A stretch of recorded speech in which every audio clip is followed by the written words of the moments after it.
first. Yes. Yeah. Oh, yes, they can. Perfect. Awesome. All right, we're live, and it seems we were live before already. I haven't done this in a little bit with the Zoom, and it seems I'm a bit rusty. No problem. We're here. We're all here. That's the main thing. We're here. Yeah. So hey everyone. Let us know where you're joining from, and welcome to today's session. Welcome to you, Chris. Thank you for doing this. Yeah, no worries at all. Yeah, no one wants to see a perfectly smooth session. They're not interesting, so that's okay. We love it like this, rough. Awesome. Yeah, so we'll wait a couple more minutes to let people trickle in. In the meantime, oh, there you go, somebody from Washington, D.C. And then in the meantime, just a few housekeeping rules. So the session will be recorded. And we share it later, probably tomorrow morning for those of you who are in the US and Europe both. And so we share it per email, so don't go too crazy, taking notes or anything.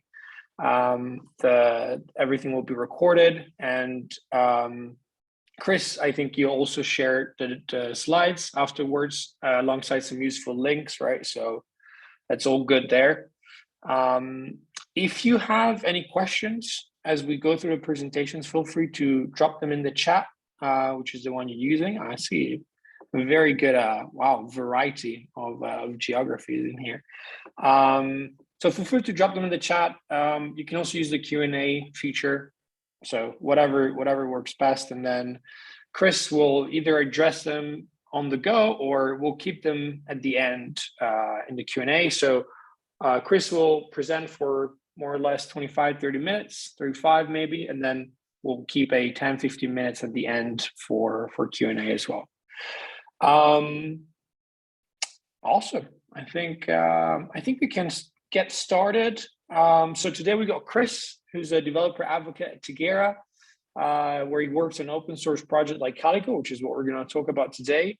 Reza, who was in the event, as a misunderstanding, is not going to be presenting today, but we'll also drop his contact in the follow-up email. So if you guys want to reach out and have any follow-up questions for him and for Chris, you'll get all the useful links and sort of contacts in the follow-up. All right, so I think we can get started. I'll hand it over to you in a second, Chris. Before we do, though, we wanted to run a quick poll to see where everyone's sort of Kubernetes level is like. So let me launch this, and you guys can go ahead and answer there. And this will give Chris a little bit of an idea of who's in the audience. So it's pretty great. We're already at 50 live participants. That's nice. So let's see, answers rolling through. Very interesting distribution. So it seems like we have a few beginners, quite a few advanced people, and then equal amounts of pros and newbies. So it's a good normal distribution for you, Chris. All right, I guess that's good enough. I'll end the poll now and shut up and hand it over to you, Chris. The stage is yours. Great, fantastic. So I assume you can see my slides. Fantastic. Yes, we can. Fantastic. Now I'm going to start with a small apology. I made the mistake of starting my washing machine about 2 hours ago, thinking it would be finished. It's going behind me. So I've been told, though, that you can't really hear it, I'm hoping. I can't hear a thing, no. Fantastic. That's great. It's amazing that you can't, because I can hear it quite loudly. So everyone can, but it's close to finishing. So when you see me look relieved in a moment, that's because it's finished. So this session is about understanding the Kubernetes CNI, what it does, what it's responsible for, and what the role of the CNI and what desirable features the CNI has. I'll explain the acronym in a bit, and then diving into some very basic network policy. Now, as you said, Luca, there's quite a variety of people on the call tonight, so I can't please everyone, but if you want to pop questions in, I'll just make a judgment on how, on whether to take them at that moment or what. So my name is Chris Tomkins. I'm lead developer advocate at Tigera. I was formerly a Calico user. Tigera is the primary contributor to Project Calico, and as a as a user who really enjoyed using the tool, I decided to join the team. I've been holding out in developer advocacy ever since, through the whole of COVID, just waiting for my free beer and pizza opportunities to come up again. So I often make the mistake of typing either data plane with a space or data plane with no space. We've agreed that our house style is to put a space in. So if you spot a mistake in my slides, that's 10 points, and you can tot up your points at the end. So just really briefly, Project Calico is an open source networking and network security solution for containers, virtual machines, and host-based workloads. Well, I'll talk more about CNIs, of which Calico is one, and then we can, if there's time at the end, we can talk a little bit more about specifics maybe. Calico is a really successful CNI. We have more than 6,000 Slack channel members, more than 150 contributors to our code, over 1 million nodes powered by Calico every day. And one number I can't believe really is that we have over 1 billion downloads of our per node agent from Docker Hub, which is just an amazing number. And even when you consider that many of them will be testing systems and so on, it's still a great number. Now I'm just celebrating because my washing machine has just finished at the perfect moment, so that's good news. Right, I'm just going to fill in the detail. I'm not a big believer in animated slides, so I'm going to pre-complete that. So the Kubernetes network model, Kubernetes prescribes certain things about the network conditions. Now, I'm not going to go into what Kubernetes is because there isn't time in half an hour to do that and then still explain CNIs. But broadly, Kubernetes runs workloads, ephemeral workloads, and those are represented as pods. In the diagram, we've got 2 pods. Assuming that you can see my mouse pointer, if someone can confirm that in the notes, that'd be great. Yeah, fantastic, great. Then I can use it to gesticulate with. So in this example, we have 2 pods. Now those are running inside the Kubernetes cluster. They might be on one node, they might be on another node. Every pod gets its own IP address, as you can see here from a pod network block. So pod A and pod B have different IP addresses. Now within each pod, you can see that there are 1, 2, or more containers, which are represented by these smaller boxes. They share the IP address and they can communicate freely with each other within the pod. So there's no kind of network restrictions whatsoever operating within a pod. And that's defined by the Kubernetes network model. Pods can communicate with other pods in the cluster using the Kubernetes pod network.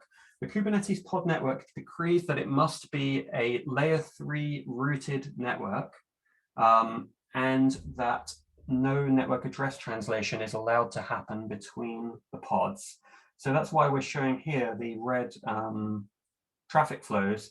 You can see that the source and destination headers on the packets don't include any network address translation. So that's a critical requirement. You're not allowed to translate traffic within the pod. And then there's something called network policy. Now, this is basically the idea that everything I've defined up until now is allowing workloads to talk to each other. But we all know that from a security perspective, we don't want to arbitrarily allow everything to talk to everything else. That's just a recipe for a problem. We want to build a zero trust model and say that things can only talk to other workloads they need to talk to. So what we do is we implement something called network policy, and that is a set of rules that define which pods can talk to which other pods. Now we do so not by IP address, because the IP addresses of pods are ephemeral. That means they come and go very fast. So we apply network policy between the pods. Now, one thing that's really important to understand is that the network policy is not implemented in Kubernetes. It is a part of Kubernetes that network policy has to exist. It's part of the Kubernetes network model, but it's not actually implemented. That is left up to another part of the stack, and that part is the Container Network Interface, or CNI, and that's what we're going to talk about today. Just to cover off a couple of bullets left on this slide just before I do, you can think of an IP per pod. It's analogous to pods and containers are analogous to VMs and processes, loosely. I'm not entirely satisfied with that analogy, so we'll leave that one there, I think. And isolation is achieved with network policy. So We use a simple flat network to allow everything to talk, and then we lay a network policy to restrict that back down to sane norms. Now, I said that network policy is implemented by the container network interface. So on each, so what we're seeing here is a single node from a Kubernetes cluster. In that node is a per node agent called kubelet. Kubernetes has some very basic built-in network support, and that is confusingly called kubenet. So I won't admit how long that confused me for when I first got into Kubernetes, but there is kubelet and there is kubenet.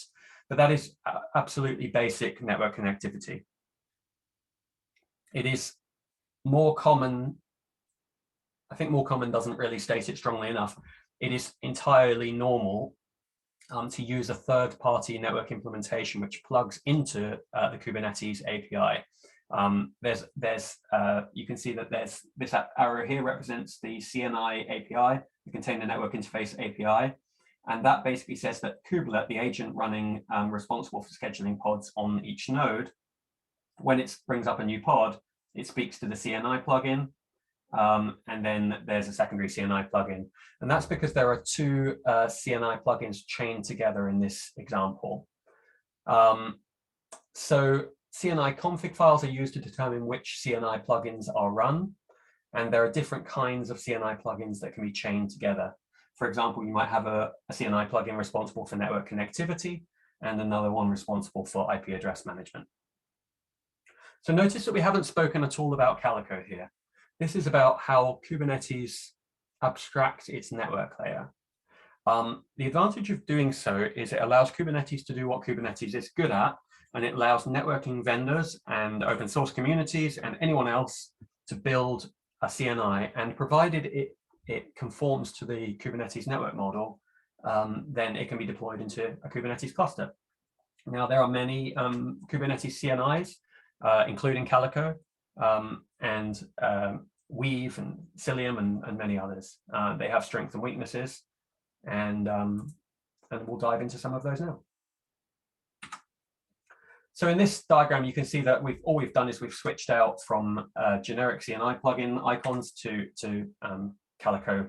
So you can see that Calico provides both network connectivity and IP address management plugins. When Kubernetes is creating a new pod, it calls the Calico network plugin, which in turn calls the Calico IPAM plugin. And the IPAM plugin allocates an IP address and then returns it to the network plugin. So if I use my mouse pointer a little bit more, kubelet knows that it's creating a new pod. It asks the CNI plugin to set up the network. The CNI plugin asks the IPAM plugin for a network IP address. And then that gets returned and the network gets set up. So Calico's flexible design allows it to run with a range of other CNI plugins. So for example, you could, depending on the environment that you're running this in, maybe you're running this in Google Cloud, maybe you're running it in Azure or OpenShift or whatever, you may or you may not want to or be able to replace both of these components. So Calico allows it is allowed to run alongside other CNIs. So there are other network CNI plugins that come from the cloud vendors. For example, Amazon's cloud or Azure's cloud have their own CNI plugins, and they provide complementary networking capabilities alongside Calico. So it depends on your implementation, essentially. I thought I'd shown all of the things on here. It turns out I haven't, which makes a lot of sense. There we go. Right, so this just reiterates what I described, really. We can see that kubelet creates the pod, the network CNI sets up the pod's networking, and it does so using the IP address from the IPAM CNI. So there are many reasons that you might choose a particular CNI, and there is not one right answer for everyone. You might choose a CNI because it's mandated to you by your Kubernetes provider. It might be that you're not allowed to change it, or you don't want to make any changes that you don't fully understand. It might be that you have a bare metal cluster and you need to install your own CNI, or it might be that you need to use a standard CNI that can work across many environments, in which case Calico might be a good fit. So I was trying to distill down just some of the key CNI features. Now, there are more than these, but I think these are the key ones. You want a CNI that performs well, and that is to say that traffic should get forwarded quickly with low CPU consumption, and you get the best possible for performance you can from your clusters. You want lock-in step scalability. So that is to say, a Kubernetes cluster can get very big. It can have a lot of nodes, and your CNI needs to be able to scale up to the same number of nodes that Kubernetes can without becoming a bottleneck. You need a CNI that works with the original reference implementation of the Kubernetes network policy. Now, this is a key point. Not all CNIs do this. Some CNIs don't implement network policy. In that scenario, if you were to create a network policy object, as you'll see in the demo part later on, it just wouldn't do anything. So that's a little bit concerning or dangerous, because you might create network policy objects thinking that you were restricting access to different parts of your cluster. And if you didn't have a CNI that implements network policy, nothing would happen, that everything would be allowed. You want encryption, ideally. So network policy allows you to limit which nodes can speak to, which pods can speak to which other pods. But depending on how trusted your environment is, you might choose to encrypt your inter-pod and inter-node traffic on the wire. And so some CNIs support different encryption features, like Calico supports WireGuard and IPsec, depending on the data plane that you insert. And finally, you'd want an active community, because there are, well, anyone working in the Kubernetes space knows how important community is to Kubernetes generally. Kubernetes has thrived on open source. If you have an open community, then you can get features implemented, and you get the innovation that comes from a broad range of contributors and companies. So all 5 of these points can be addressed to a greater or a lesser extent by other CNIs, not just Calico. Hey, Chris, on that, we got a question by Sheer, who's asking, to use multiple CNIs, don't we need a CNI meta plugin? No, no, that's to do with, so I'll give a short version of the answer, and we can come back to a longer version of the answer later. If you want to, I was trying to remember the name of it, and it's just come to me. If you want to connect multiple networking CNIs to a pod at one time, you can use something, I believe it's called Multus. There are tools that allow you to try to connect more than one CNI to the pods. But what we're talking about here is that different functionality can be offered by different CNI components. And this is something that as a user, you don't often see, which is why you might not be aware. So if I go back to that diagram,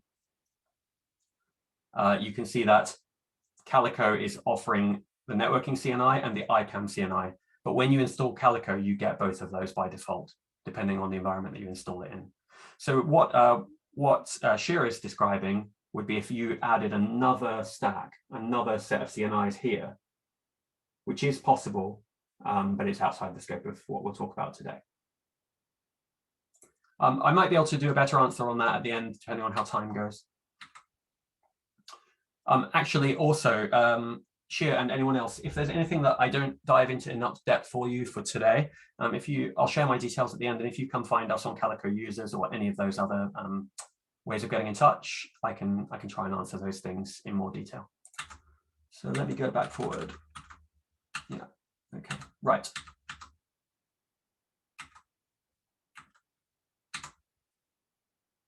Okay, so to labor the point a little bit, Kubernetes defines a flat network. Everything should be able to route to everything else by default.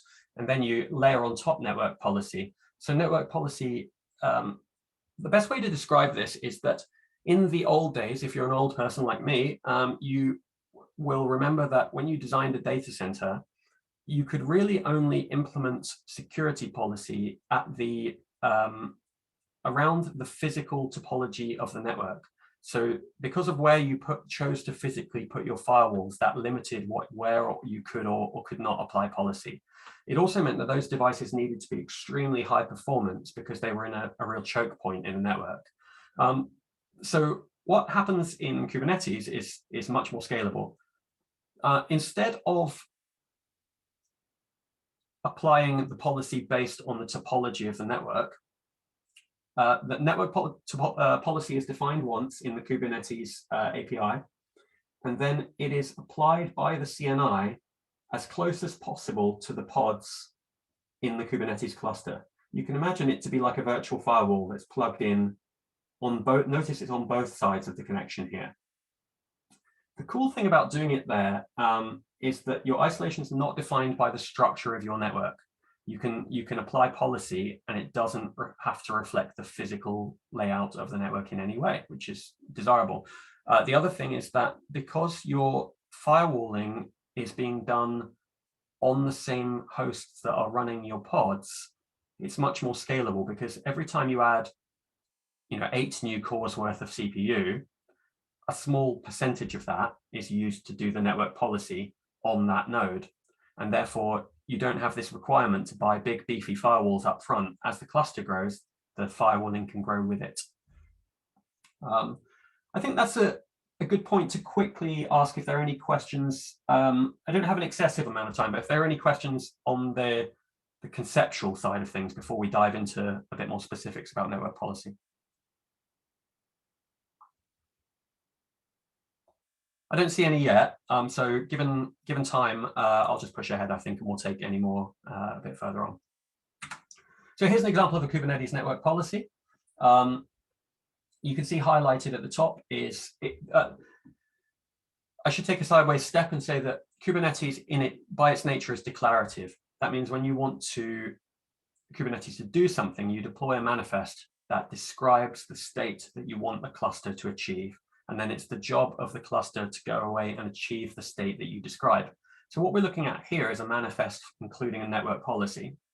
You can see that it's highlighted that this bit of YAML markup is a network policy, and that its API version is networking.k8s.io/v1. What that is telling us is that this is a Kubernetes network policy, as in it's part of the standard Kubernetes networking. It's still implemented by the CNI though. So you can see that the policy is called Blue Policy. It's in the namespace production, and it matches any pods that have the labels blue, and it allows ingress from any pods with the labels red on port 80. Now, the key thing to notice here is this does not include any IP addresses. That's because the policy shouldn't be implemented on the IP addresses. IP addresses in Kubernetes are ephemeral, and so we secure our workloads based on labels, which is a much more scalable way of doing things. This is similar to the concept that Cisco talk about with something called Lisp. It's the idea that historically IP addresses meant two things. They've meant network addressing and network identity, where something is on the network and what something is. And what Kubernetes does is to take away one of those meanings. The IP address of a pod is just to allow it to be reached. Labels are what defines what it is. So, and Chris, we have another in the Q&A if you want to take it, but Musa. I'm not seeing these. Where are you actually seeing these? Because they pop up at the bottom. There's a Q&A. Oh, I see. Yes, I see it now. Yeah, I apologize. Oh yeah, I see it now. I'll answer that one quickly now. Network policy is a simpler set of functionality to what a service mesh does. So network policy has one job and one job only, and that is to define what should or shouldn't be able to reach, which pod should or shouldn't be able to reach which other pods and services inside and outside the cluster. You'll see more of that in a moment. Service meshes can do much more sophisticated stuff, but in order to do that, they bring with them a lot of sophistication. So it's kind of a separate topic whether or not you want a service mesh. Some deployments, they're absolutely the right thing, some not so much. Akshay's question about match labels, yes, it's the same. It's exactly the same concept. You match the labels to define what can and can't. In fact, bear in mind that this match labels field is coming from the Kubernetes API. All right, I'm going to push on for time reasons. So we're going to deploy, we're going to get a live demo now. So we go with this simple 3-tier tool called Yet Another Online Bank. It's got 3 tiers. It's got a web GUI, some business logic, and a database layer. And really, it's not a real bank, of course. It's just 3 microservices speaking to each other so that we can apply some policy to them. So remember, 3 tiers, customer, summary, and database. Let's see it. So if I jump across here, I'm just going to grab the commands I need. So while I'm doing that, you can see that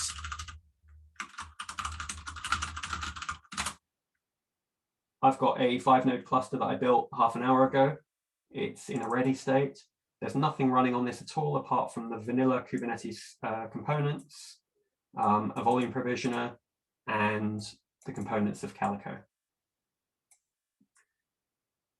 Okay, so just to reiterate, you could do this with any CNI that implements network policy at this stage. Because what we're doing here is just Kubernetes network policy, it can be done with any supported, anyone network policy supporting CNI. Okay, so I'm going to go ahead first of all and install YAWBank, which you saw a moment ago. So I've done that by applying this YAML manifest from the CCOL1 course. Now, this is one of the things I can provide a link to later. We provide a few free courses, and this is the level 1 Calico certified operator or certified Calico operator. I never remember which. It's one of those. So if we have a quick look, you can see that YAWBank is coming up. It's coming up in the default namespace. So if I get rid of that all namespaces statement, oh no, it's not, excuse me. It's coming up in a namespace called YAWBank.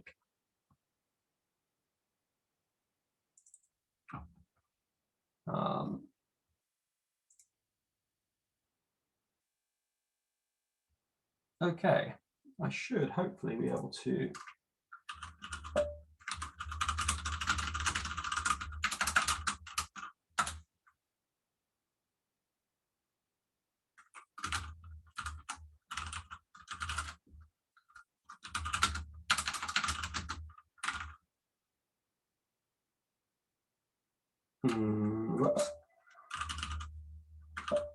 Might have a problem actually.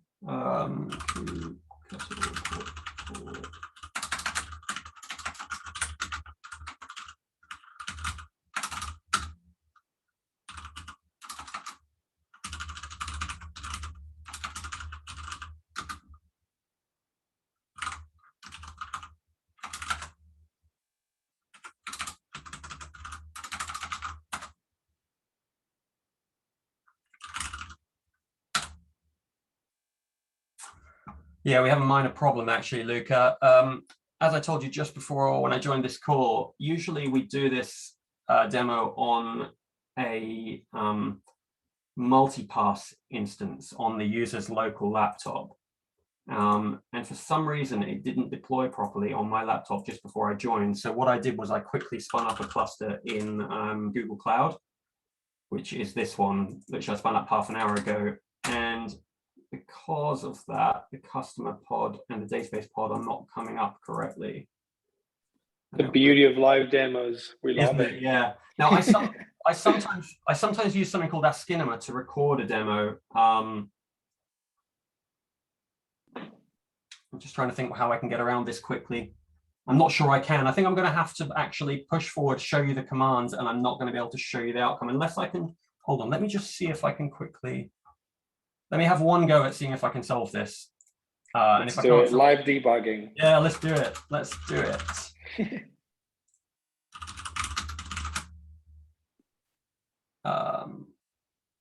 Okay, I'm gonna have one go.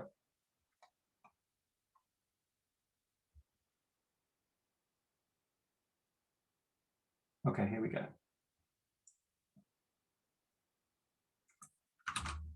I might be able to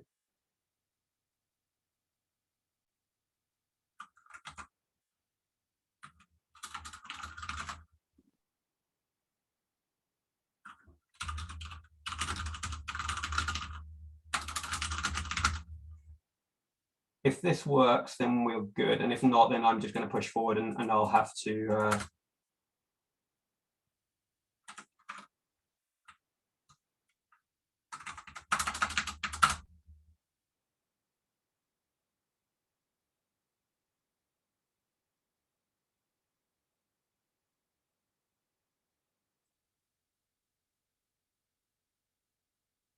no, in fact, it's not going to work regardless because this customer pod isn't coming up.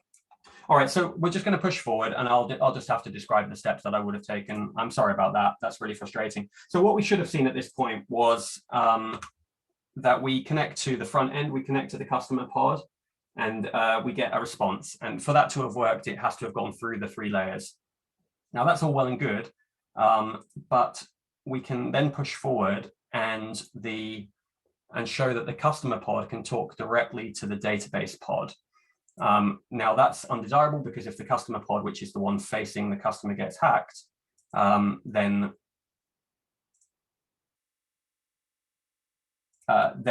obviously it is able to access the database and get to components that it shouldn't be able to get to. So I'm going to apply some network policy.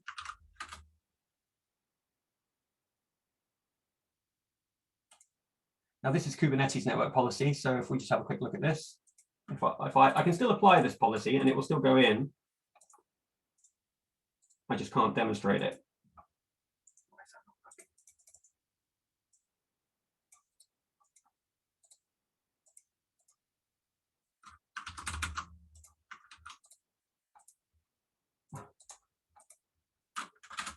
There we go. So I've just created a database policy. Now this says that in the Yellbank namespace, anything with the label database will accept ingress only from the summary, so not from the front end. Okay. Now, again, we know this is a Kubernetes network policy because it has networking.k8s.io. And at this point, I would be able to show you, if the demo was working properly, that the customer pod can no longer access the database properly directly, but everything else is working. Now I'm low on time already, so what I'll quickly show you is that there are 2 classes of network policy. Now I've spoken up until this point about Kubernetes network policy. So you get ingress and egress rules, you get pod selectors and namespace selectors. You can use port lists and named ports, and you can do blocks, IP blocks. You can also use TCP, UDP, and SCTP. Now, there's something called Calico network policy, which is an extension of Kubernetes network policy. So you can consider it to be a superset. So you get the same functionality, but you can add on top extra functionality.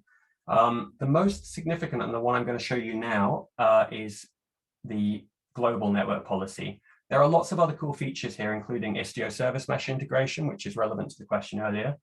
And you get policy ordering and deny actions, which allows you to do more like what you would expect to be able to do on a traditional firewall, where you have an allow and then a block and then some more allows. You can't do that with vanilla Kubernetes network policy because there's no policy ordering. Now, if I give you an example here,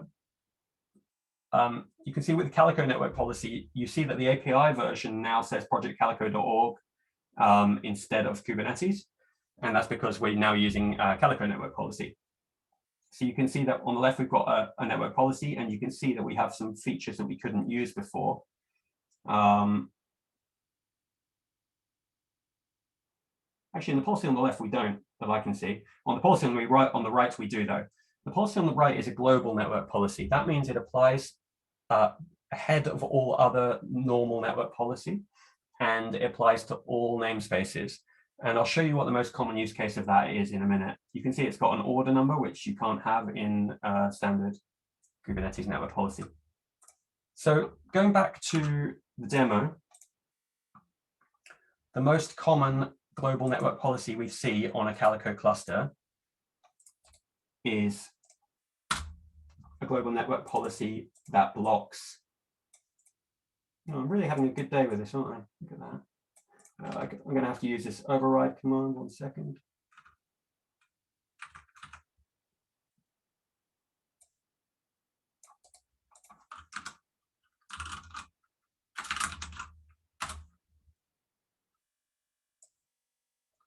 So 1 second.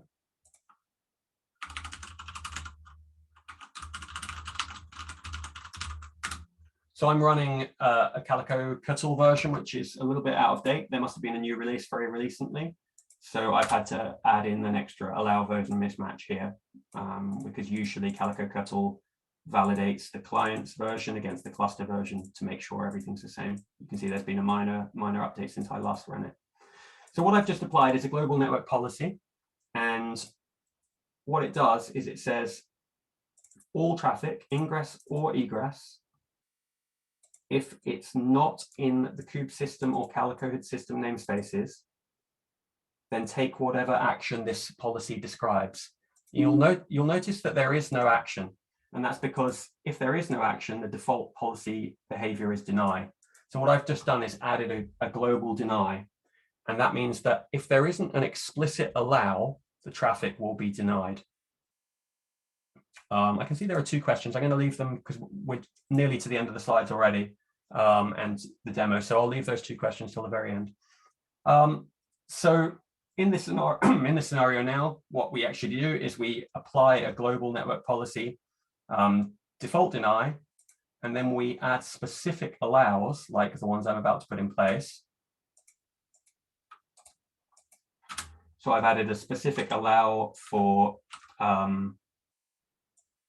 DNS traffic, and it's actually failed because of the allow version mismatch. Because of time constraints, I'm not going to actually put that in and fix it right now because it's a multi-line command. But the point still stands. And then I'm going to add some more remaining policies. Now, these policies are, you can think of them as defining the business logic. So these are Kubernetes network policies. We're saying that the customer policy can talk to the summary and the summary can talk to the database. So now if our demo is working properly, you'd see that everything could talk appropriately, but that there's a global default deny. So just to wrap up, the reason that is a really powerful thing is that we can have dev teams, and we might want to allow our backend dev team to administer the network policy, the Kubernetes network policy in the backend namespace. And we might have a database team, and we let them administer the network policy in the database namespace, and similarly the front end namespace. What's great is that we can apply some global network policy that comes after and before the main network policy that they can administer. And this allows your security team to take responsibility from kind of a shift left kind of scenario, and your security team can administer the front and back of the network policy stack, and make sweeping rules like, no SSH or whatever they want to do. And your application developers can still be agile and define their policy for their own application. Now, the time's flown by incredibly quickly. I'm not sure I would have had time even if the demo had worked properly, actually. I think I would have run out of time. So all that remains to say before I dive into the questions is, if you want to reach me and my colleagues, the best place to do so is Slack, which is second to bottom link there. And that's our Calico user Slack. You'll find me and a number of expert users and developers who can help you if you have questions, get either beginner questions or very advanced questions, or if you want to contribute. And if you want to kind of find out more, there's the Tigera blog and the Twitter links there as well. So Luca, would you like me to dive straight into these questions that are on the screen? Please do. Yeah, absolutely. Fantastic, great. Gabe said, can you define naming or labels for groups of external network resources? Yeah, so Gabe, yes is the short answer. But what happens is, I alluded to the fact that you don't want to write a network policy based on IP addresses, because IP addresses are ephemeral within the Kubernetes cluster. But if you have a service outside the cluster that has a fixed IP address, then you can specify the target IP block or single IP address. And so essentially, when you write policy that's for communications outside of the cluster, you resort back to using IP addressing. There are also features in enterprise versions of the software, so I won't go into any detail really about this, but there are it's possible to create network policy so that certain pods egress the cluster on certain IP addresses, and therefore you can use external firewalling. But that's an enterprise feature, so I won't go into that anymore. But if you want to chat about that, you can come to me and I'll help you later. If dual stack is enabled, can a network policy limit traffic for IPv4 or IPv6 only for some pods? Yes, I don't see why not. Because at the end of the day, the policy can be written for IPv4 or IP6 matches. Jose, it sounds a lot like you have a specific requirement there. If you can track me down in Calico users, I can point you to the correct documentation which describes exactly how that works. Truthfully, I don't see that many IPv6 deployments. And I think maybe the reason for that is because conceptually, IPv6 within the data center is a really nice to have, but most data centers are not at the scale where they need IPv6. So many data centers are IPv4 only within the data center.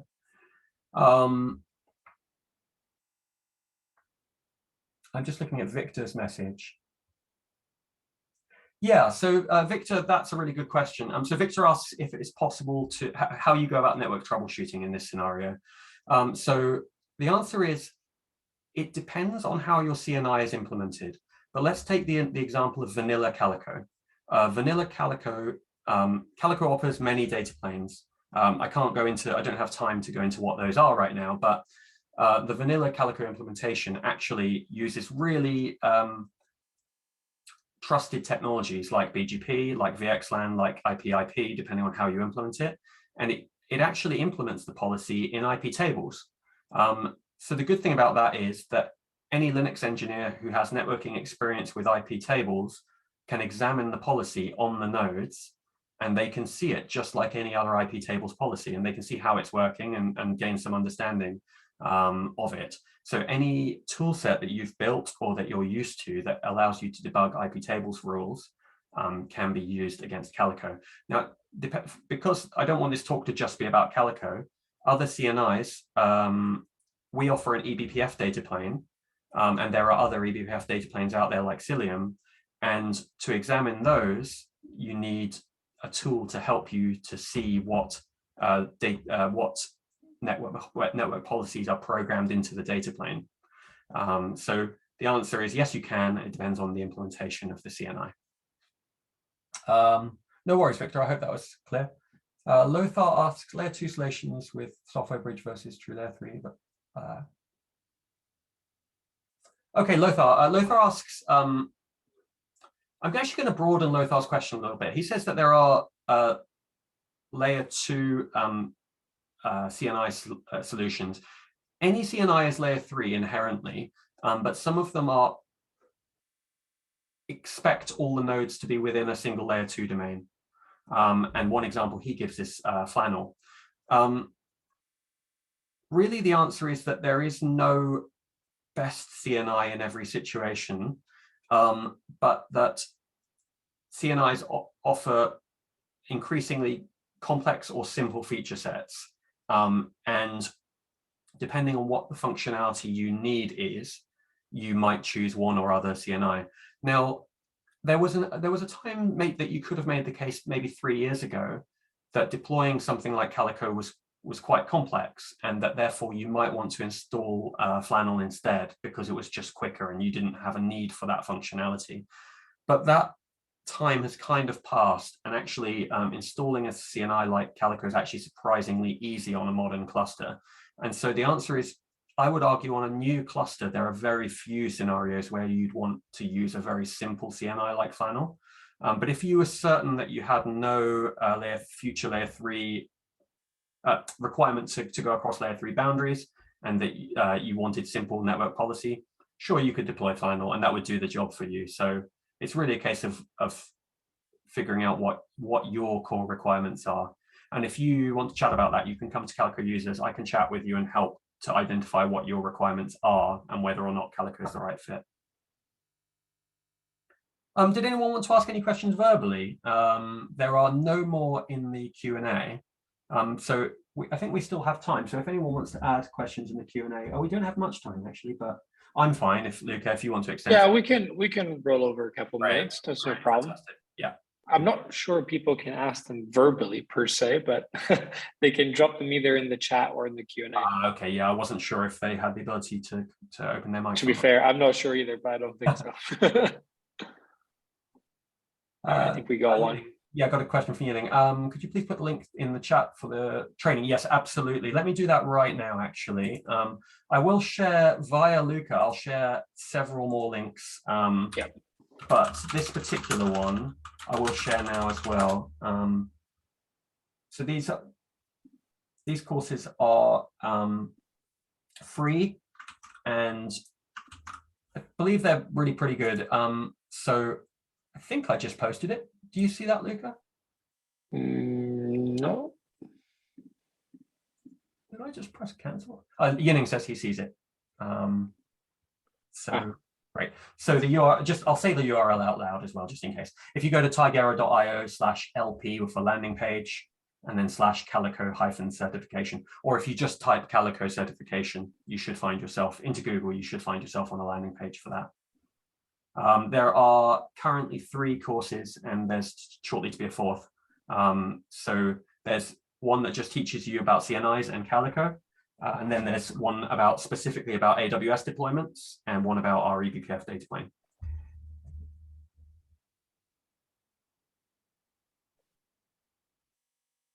Cool. Any more questions? Anyone? No worries, Ian. All right. If not, I think we can wrap it up, Chris. Thank you so much for doing this. Yeah, no worries. I hope it was worthwhile. I apologize for the demo issues. I sometimes use recordings of demos, but I really like to do demos live. No, I think it's the beauty of it. And actually, I can tell you, while you were lively debugging, we had the number of participants was increasing. So I think people enjoy that. Yeah. So thank you so much for doing this, man. We really appreciate it. No worries. Thank you. And yeah, everyone will follow up with a link with the recording and all the notes and the links, and so you get everything. Don't worry. All right. And I'll try to provide links that allow you to dig deeper on all the parts that we talked about. Yeah. Thanks so much, Luca. Thanks, everyone. Cool. All right. Thank you, everyone. Have a good evening. Bye-bye.